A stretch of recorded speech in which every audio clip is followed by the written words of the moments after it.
Hello everyone. इस lecture में हम रेस्टिंग मेम्ब्रेन पोटेंशियल को कवर करेंगे। पहले अगर इसका डेफिनेशन का बात करें तो रेस्टिंग मेम्ब्रेन पोटेंशियल का डेफिनेशन होता है कि रिलेटिव स्टेबल मेम्ब्रेन पोटेंशियल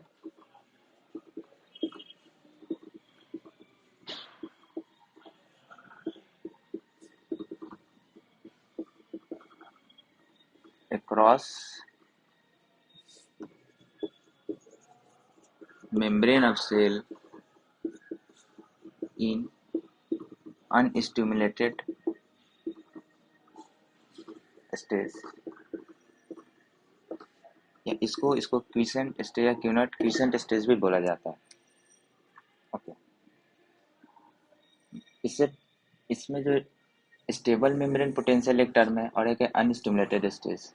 हमारे बॉडी में जो सेल्स होते हैं जनरली टू टाइप्स के होते हैं। अगर हम स्टिमुलेशन के बेसिस पे करें वो आइदर वो स्टिमुलेटेड रहेंगे, means stimulated means they are in working condition, और सेकेंड वन होता है अनस्टिमुलेटेड स्टेज, मीन्स इस स्टेज में वो फंक्शनिंग नहीं कर रहे हैं, सेल एक रेस्टिंग स्टेज में पड़ा हुआ है। अगर स्टिमुलेटेड के एग्जांपल देखें हम तो हमारा इसका एग्जांपल होता है आपका नर्व सेल, मसल सेल और सर्टेन जो ग्लैंड्स होते हैं।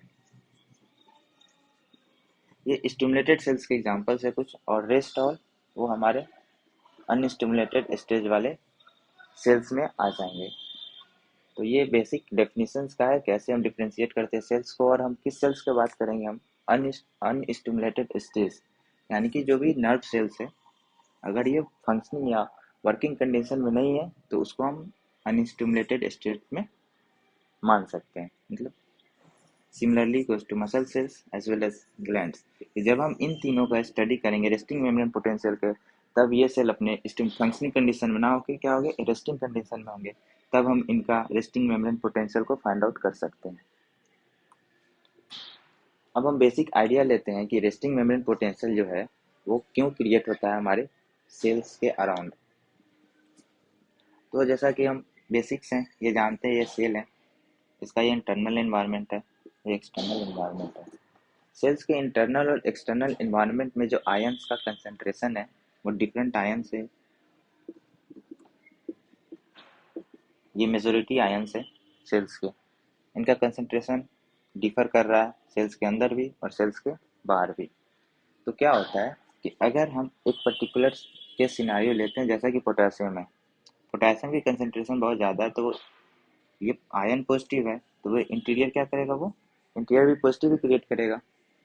और एक्सटर्नल में हम सोडियम ना मान के क्लोराइड इंसिड मान रहे हैं तो क्या करेगा, वो एक्सटीरियर पे एक नेगेटिव ग्रेडियंट क्रिएट करेगा। तो इससे क्या होता है कि सेल्स का जो मेम्ब्रेन है उसके अराउंड एक पॉजिटिव और नेगेटिव का ग्रेडियंट क्रिएट हुआ,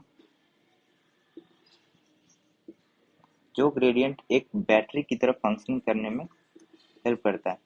बैटरी में क्या होता है, एक पॉजिटिव एंड होता है, एक नेगेटिव एंड होता है। सिमिलरली हमारे सेल्स के मेम्ब्रेन के अराउंड बोथ साइड क्या हुआ, एक पॉजिटिव और नेगेटिव चार्ज का एक क्लम्प जमा हो चुका है, जो कि ये ग्रेडियंट क्रिएट करने में हेल्प कर रहा है। तो ग्रेडियंट क्रिएट हुआ तो हमारा सेल मेम्ब्रेन क्या हो गया, एक बैटरी की तरह वो वर्क करने लगा। इस बैटरी की हेल्प से हम क्या करते हैं, ये रेस्टिंग मेम्ब्रेन पोटेंशियल का जो हेल्प होता है वो क्यों जरूरी होता है। हमें पता है कि जो मेम्ब्रेन पे different ion channels, voltage gated ion channels लगे हुए हैं। तो ये वोल्टेज गेटेड आयन चैनल्स इनके फंक्शनिंग के लिए जरूरी होता है, पहला। और दूसरा है कि अगर सेल को कोई भी सिग्नल ट्रांसफर करना होता है तो क्या करते हैं, वो मेम्ब्रेन के थ्रू ही करते हैं। तो यहाँ पे भी इस ग्रेडियंट का इम्पोर्टेंस बहुत ज़्यादा है। क्या होगा, सिग्नल ट्रांसमिशन। सिग्नल ट्रांसमिशन कैसे करते हैं हम, again opening and closing of various gates, various receptors है, वेरियस चैनल प्रोटीन्स है, ये सब कैसे फंक्शनिंग करेंगे हमारा, ये जो रेस्टिंग मेमोरी पोटेंशियल का जो ग्रेडियंट क्रिएट होता है उसके कारण ये वर्क करते हैं। तो एक बेसिक रफ ओवरव्यू है कि हमारे बॉडी में जो है रेस्टिंग मेम्ब्रेन पोटेंशियल क्यों क्रिएट होता है। अब हम कुछ डिफरेंट टर्म्स देखेंगे और समझेंगे कि ये कैसे हो रहा है, इसकी वैल्यू क्या है और वो हम उसको कैसे फाइंड करेंगे।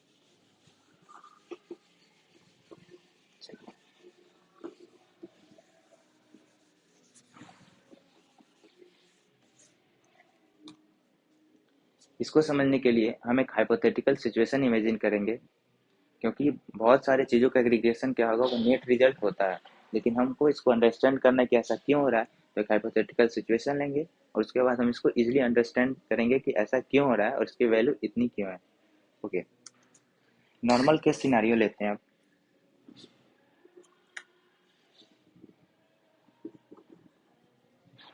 ये हमारा सेमी परमेबल मेम्ब्रेन है। ओके, सेमी परमेबल, ये है हमारा इंटीरियर ऑफ सेल है और ये है एक्सटीरियर।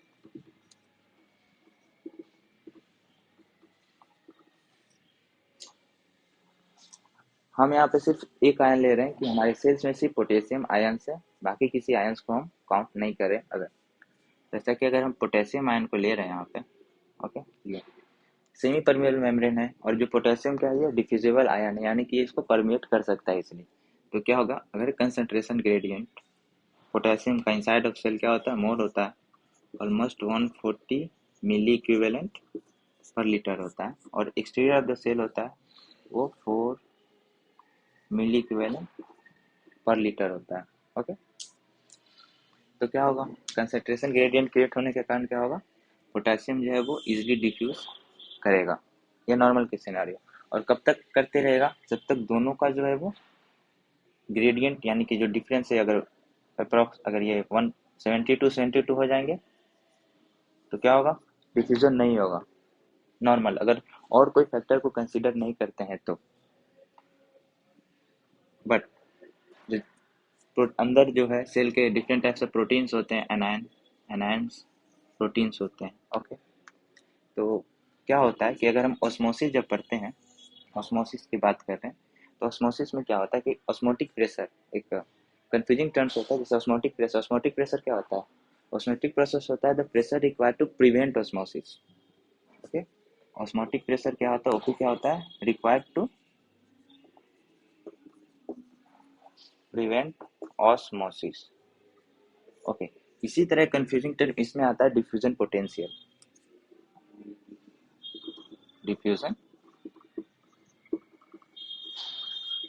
पोटेंशियल, डिफ्यूजन पोटेंशियल एक ऐसा पोटेंशियल है जो कि क्या करता है, वो किसी आयन का जो नेट मूवमेंट होता है वो अक्रॉस, उसको प्रिवेंट करने में वो हेल्पफुल होता है। यानी कि हम यहाँ से डिफ्यूजन के कंसंट्रेशन ग्रेडियंट क्रिएट हुआ, डिफ्यूजन के कारण क्या हुआ, potassium interior to exterior of the cell movement कर रहे हैं, लेकिन क्या हुआ, कुछ देर गए, फिर जैसे ही यहाँ चार्ज इसका -90 मिली वोल्ट के क्रॉस पहुंचेगा, ओके, उसके बाद क्या होगा, ये मूवमेंट स्टॉप हो जाता है। ऐसा क्यों होता है, क्या होता है कि सेल्स के अंदर क्या होता है, अनायन है, ये क्या है, पॉजिटिव कटायन है, यानी कि अनायन क्या होता है, वो कटायन को क्या करेगा, अट्रैक्ट करेगा। ओके, जब ये अट्रैक्ट करेगा तो जैसे डिफ्यूजन होते जा रहा है तो क्या होगा, धीरे धीरे क्या होगा, पोटेशियम का अमाउंट जो है वो सेल के अंदर क्या होगा, कम होते जाएगा। ओके, एनायन इसको अट्रैक्ट करेगा, एक ऐसा कंसेंट्रेशन आएगा, एक ऐसा डिफ्यूजन पोटेंशियल, एक ऐसा पोटेंशियल आएगा जब कंसंट्रेशन डिफरेंस के कारण जो पोटेशियम आयन है वो क्या करेगा, कंसंट्रेशन डिफरेंस के कारण पोटेशियम डिफ्यूज करना चाहेगा, बट इलेक्ट्रिक ग्रेडियंट या जो अट्रैक्शन है अपोजिट पोल्स का, नेगेटिव आयन एनायन का जो है, वो पॉजिटिव का जो अट्रैक्शन है वो क्या करेगा, पोटेशियम, जैसे ये पोटेशियम है, कंसंट्रेशन डिफरेंस के कारण क्या होगा, वो exterior of the cell move करना चाहेगा, लेकिन अनायन के अट्रैक्शन कारण वो interior of the cell move करेगा। ओके, तो नेट मूवमेंट क्या होगा, वो जैसे ही ये अनायन का जो अट्रैक्शन पुल है वो कंसंट्रेशन पुल से इसकी वैल्यू जैसे ही बढ़ेगी वैसे क्या होगा, इसका मूवमेंट क्या होगा, स्टॉप हो जाएगा। ये पोटेशियम ट्रैप कहाँ हो जाएगा, इंटीरियर ऑफ सेल में ये पोटेशियम ट्रैप हो जाएगा।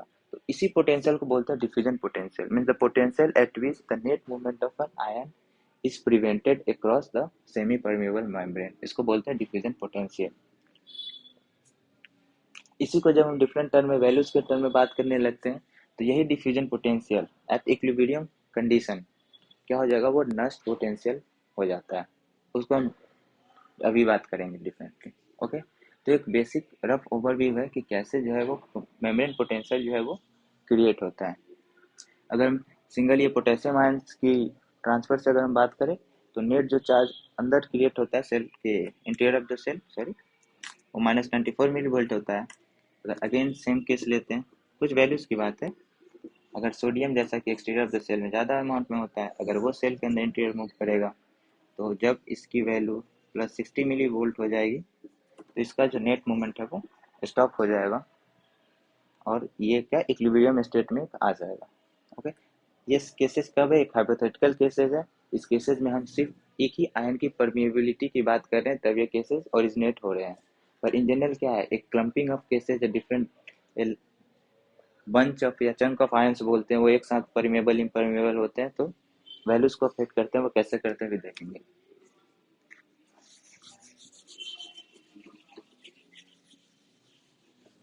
तो अब हम जो इसका बात करेंगे आगे,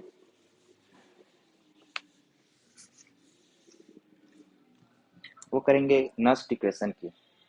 एक साइंटिस्ट थे जिनका नाम था नस्ट, उन्होंने एक इक्वेशन दिया था कि वो सेल के इंटीरियर की पोटेंशियल निकालने का फॉर्मूला है ये। मतलब सेल, जैसे ये सेल है तो हम सेल के ये इंटीरियर एंड हो गया या एक्सटीरियर एंड हो गया, तो हम सेल का जो ये इंटीरियर एंड है इस फार्मूला से हम इस इंटीरियर एंड का पोटेंशियल फाइंड आउट करेंगे, एक्सटीरियर का नहीं करते हैं, ये ध्यान रखना है, क्योंकि यही साइन कन्वेंशन में हमें कंफ्यूज करता है। इसी कारण नस्ट इक्वेशन से हम सेल के इंटीरियर का पोटेंशियल फाइंड आउट करने जा रहे हैं। ओके, अब देखते हैं नस्ट इक्वेशन क्या है। तो नस्ट इक्वेशन की जो डायरेक्ट हम वैल्यू पे बात करते हैं तो क्या होता है, 61/Z into log of concentration of ion inside, जिस भी आयन की बात करें, upon concentration of ion outside. हम जो है यहाँ पे साइंस जो है कन्वेंशनली फाइंड नहीं करेंगे, हम लॉजिकली इसको पुट करेंगे। इजी वे है वो इसको सॉल्व करने का, अगर हम कन्वेंशन जो दिया गया उससे भी करेंगे तो आएगा, but some of the time क्योंकि ये इंटीरियर, हम क्या अभी समझे हैं कि ये इंटीरियर ऑफ द सेल की वैल्यू मान इससे फाइंड आउट करते हैं। ओके, तो वही जब सेल्स की मूवमेंट एक्सटीरियर टू इंटीरियर होगा तो ये कंफ्यूजिंग हो जाता है और हम मे भी गलत कर सकते हैं, तो लॉजिकली पुट करना यहाँ ज़्यादा सही होता है। तो ये है ईएमएफ या मिली वोल्ट में हम पोटेंशियल फाइंड करते हैं सेल के इनसाइड के मेम्ब्रेन की, इसको बोलते हैं Nernst equation. Okay,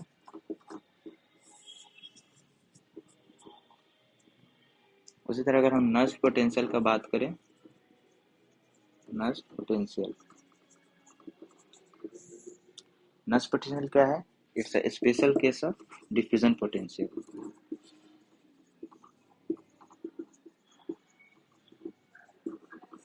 diffusion potential इसको बोल सकते हैं। इसको क्या बोलते हैं कि जब एक आयन स्पीसीज, एक पर्टिकुलर आयन स्पीसीज, जैसे हम पोटेशियम की बात करें सिर्फ पोटेशियम ही है वहाँ पे, ऐसे बात करें तो जब एक पर्टिकुलर आयन स्पीसीज सेमी परवियल मेम्ब्रेन के क्रॉस अगर वो इक्विलिब्रियम स्टेट में उसका मूवमेंट आ जा रहा है तो उस पर्टिकुलर पोटेंशियल को हम नस्ट पोटेंशियल बोलते हैं। Okay, means it is defined at equilibrium condition of single ion species across biological membrane, biological membrane. Okay, तो इसका डेफिनेशन है। अब कुछ डिफरेंट आयंस की वैल्यूज हैं जो कि हमें याद रखने होते हैं। तो अगर हम कुछ आयंस की वैल्यू जो अभी हम याद कर लेते हैं, जैसे पोटेशियम जो होता है, सेल्स को क्या बोलते हैं, पोटेशियम बैग्स बोलते हैं, तो वो इनसाइड इसकी कंसेंट्रेशन ज़्यादा होती है, तो 140 पर लीटर। पोटेशियम की कंसेंट्रेशन जो आउटसाइड होती है,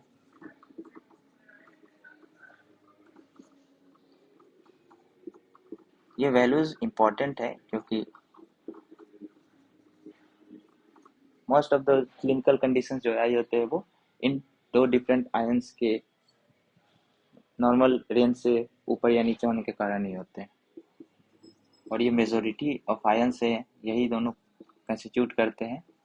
इसी कारण इसका 142 होता है, तो पॉपुलेस का भी 140 हम ले ले रहे हैं फॉर हमारी इजी कैलकुलेशन। ओके, तो इसको हम याद रखेंगे, इम्पोर्टेंट है ये।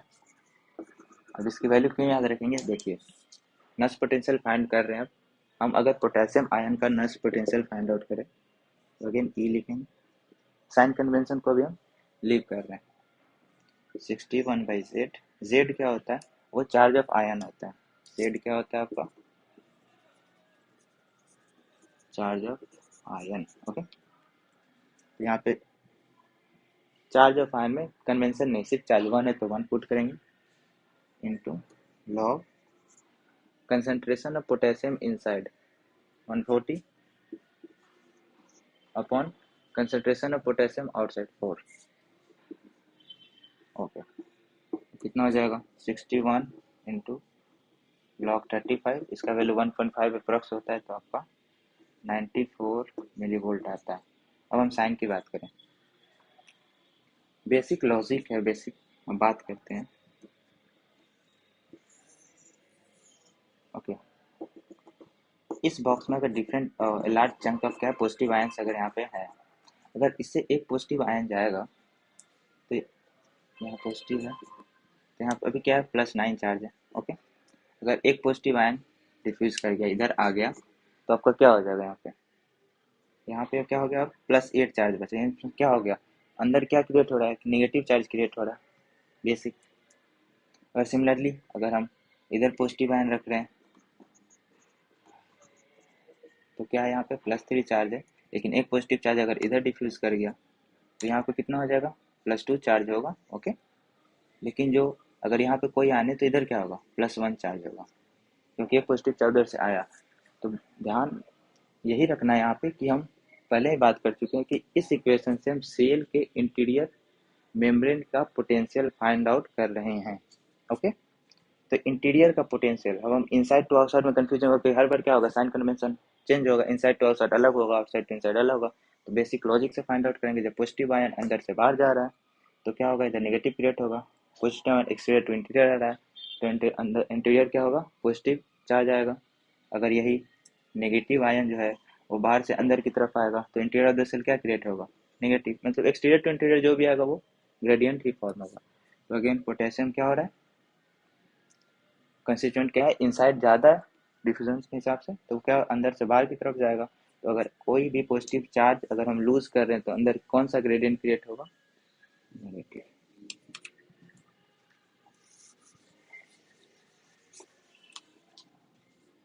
अगेन ये पोटेशियम आयन का हो गया।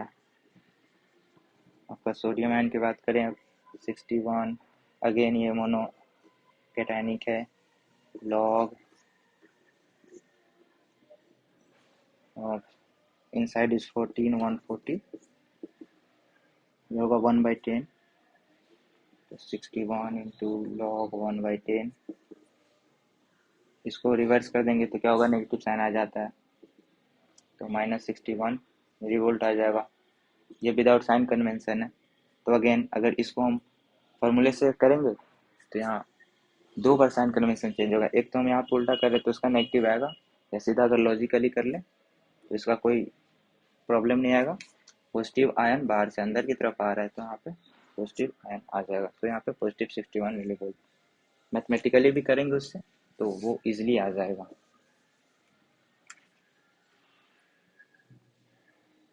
ओके, तो ये आपका मीन्स टू डिफरेंट वैल्यूज है, कैसे आते हैं कैसे फाइंड आउट होते हैं। अगर हम किसी एक पर्टिकुलर आयनिक स्पीसीज की बात करेंगे तो उनका जो रेस्टिंग मोमेंट पोटेंशियल क्या होता है या नष्ट पोटेंशियल क्या होता है, तो ये होता है, तो इसको हम ध्यान रखेंगे। अब हम ये देखते हैं हाउ इट इज क्रिएटेड।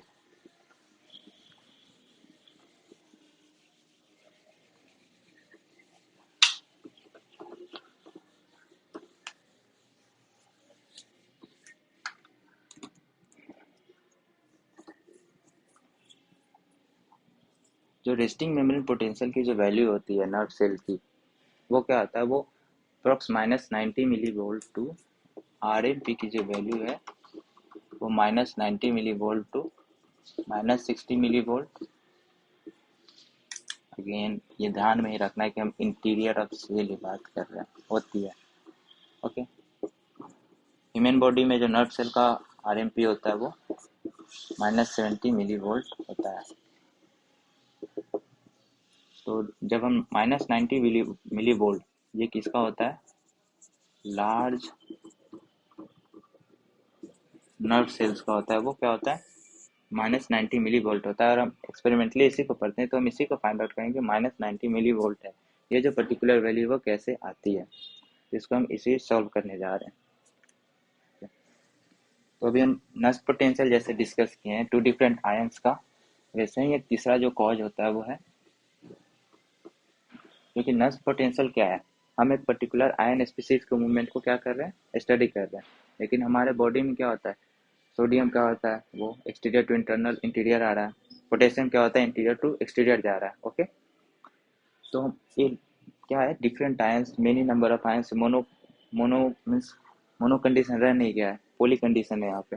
तो उसके लिए एक साइंटिस्ट थे जिसको हम बोलते हैं गोल्ड्समैन इक्वेशन, या गोल्ड्समैन हॉर्जन कैर्व इक्वेशन भी इसको बोला जाता है। तो इस इक्वेशंस में क्या बोले ये, अगेन इसमें भी वही फाइंड आउट कर रहे हैं।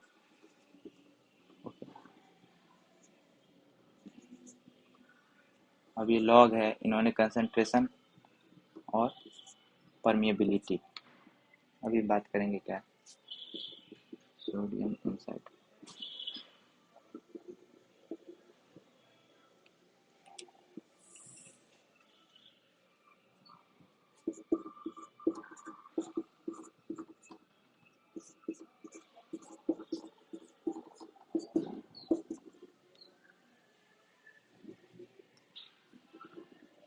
यहाँ पे सोडियम की बात हो गई, पोटेशियम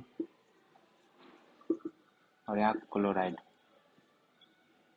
क्लोराइड है, okay, outside, again it's outside, this is chloride because of inside and this is, okay. पर सी जो है यहाँ पे क्या है, कंसंट्रेशन ऑफ आयन, पी क्या दर्शाता है यहाँ पे, permeability of ion. Okay, Goldman ने क्या किया था कि उन्होंने अपने इक्वेशन में क्या थे, शुरू में वो माइनस साइन लगा दिए थे। ओके, तो जब हम नेगेटिव का बात करें interior of the cell, okay, तो क्या होगा, वो इंटीरियर ऑफ द सेल से क्या होगा, अगर हम पॉजिटिव लूज करेंगे इनसाइड टू आउटसाइड तभी नेगेटिव आएगा।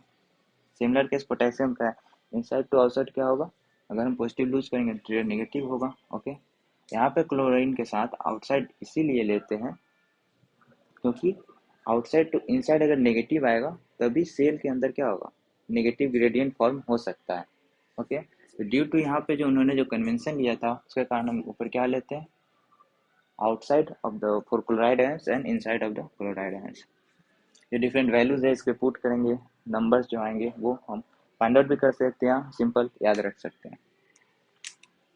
इट्स इक्वेशन की वैल्यू क्या है कि ये इक्वेशन ये एक्सप्लेन करता है कि हमारे बॉडी में जो है वो जनरली क्या है, मेजोरिटी ऑफ जो थ्री आयंस है, sodium, potassium and chloride, it's explain very तीन डिफरेंट आयंस जो है वो मेजोरिटी में है जो हमारे सेल के फंक्शनिंग को अफेक्ट करते हैं।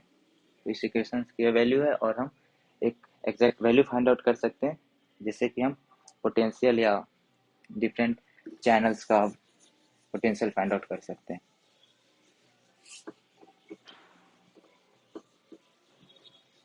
ओके, चलिए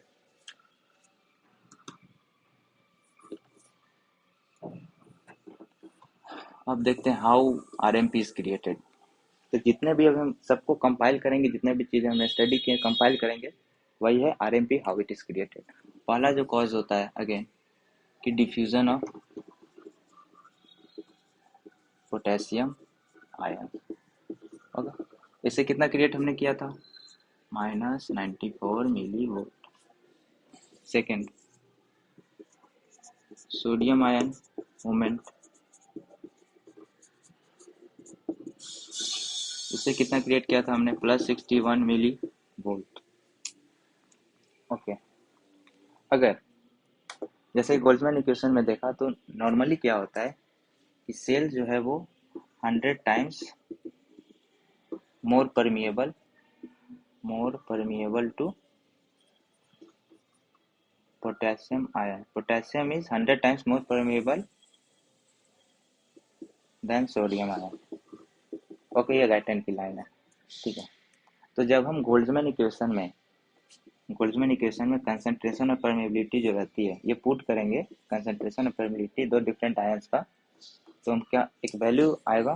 मीन्स कंसंट्रेशन है जैसे सोडियम का है तो 14 यहाँ पुट किए, परमेबिलिटी सोडियम की 1 माने तो पोटेशियम की परमेबिलिटी क्या हो जाएगी, वो 100 होगी। ओके, अगर इस इक्वेशन को सॉल्व करेंगे तो हमारे पास जो नेट वैल्यू होता है, net value due to potassium and sodium ion, और जब क्लोराइड को भी कंसीडर करेंगे तो कितना आता है, वो -86 मिली वोल्ट आता है। ओके, लेकिन हमने अभी क्या बात किया कि सेल्स का जो नट सेल का जो इंटीरियर ऑफ द सेल होता है वो कितना -90 मिली वोल्ट होता है। ओके, लेकिन हमारे पास कितना हो, -86 मिली वोल्ट। तो अब ये देखेंगे कि जो -4 मिली वोल्ट है वो कैसे आता है। तो जैसे कि हम पहले लेक्चर्स में पढ़ चुके हैं एक सोडियम पोटेशियम पंप के बारे में, तो जैसे कि ये सोडियम पोटेशियम पंप है, इसी पर। ओके, अगेन एक्सटीरियर है, ये एक्सटीरियर ऑफ द सेल है, ये इंटीरियर ऑफ द सेल है। ओके, एक्सटीरियर में क्या होता है, सोडियम ज़्यादा है, या क्या है, सोडियम बाइंडिंग साइट होता है। ओके, और इंटीरियर ऑफ द सेल क्या होता है, पोटेशियम का अमाउंट ज़्यादा होता है।